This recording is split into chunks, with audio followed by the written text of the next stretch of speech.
Hello guys, and welcome back to my channel. In this video I'm going to show you how I made this fan art for Vinicius Jr. in Infinite Painter. What I'm doing here is making the line art, and this is the most important step in creating a vector artwork because the line art defines your final illustration. And so you can see me here starting out with the jaws, then the nose, the ears and the hair. So when you're doing this, please take your time, it's very important. I'm using the ink taper brush. If you have any concerns about brushes, please let me know and I'll tell you my favorite brushes. So this is me filling out colors using the lasso tool.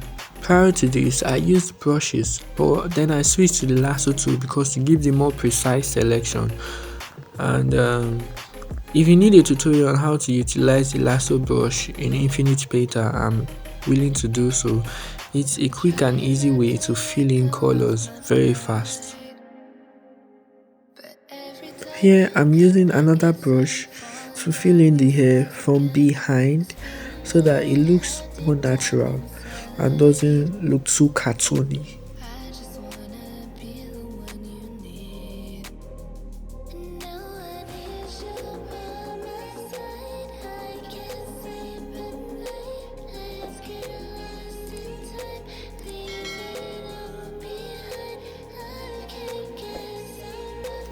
In the top right, I'm just selecting skin tones for the entire artwork, and this will be very helpful.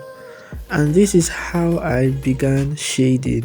I use the lasso tool to make selections, then fill them in with the appropriate colors.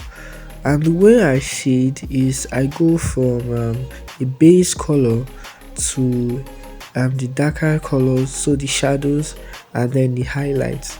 So that way it's easier to see that progression and make any changes if needed, like you could see in the teeth. So I started with the base version and then I did some shadows and some lighter shadows and then highlights.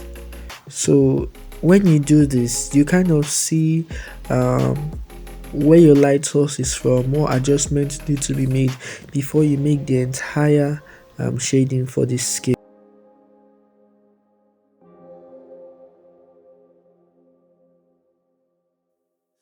Oh, I got lost on the way to you in an orange sky by the ocean. And now it's time for my favorite part, to fill in the skin and add shades. So you see I added a shade and I'm using the lasso tool to create selections for shadows. So with the skin I'm starting just as other layers.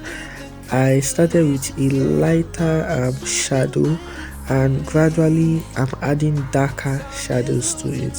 So the way I do skin is I create this base layer and then add some light shadow on it and a darker shadow on top. So your layer structure should be going from dark to light, if that makes sense in terms of the shadows. Here you see me adding some highlights, and that's how I made this. I really hope you enjoyed it. If you have any questions, please let me know in the comments and I'll be happy to answer them. Please leave a like and also consider subscribing. It really helps my channel a lot. And thank you for watching, and see you in the next one.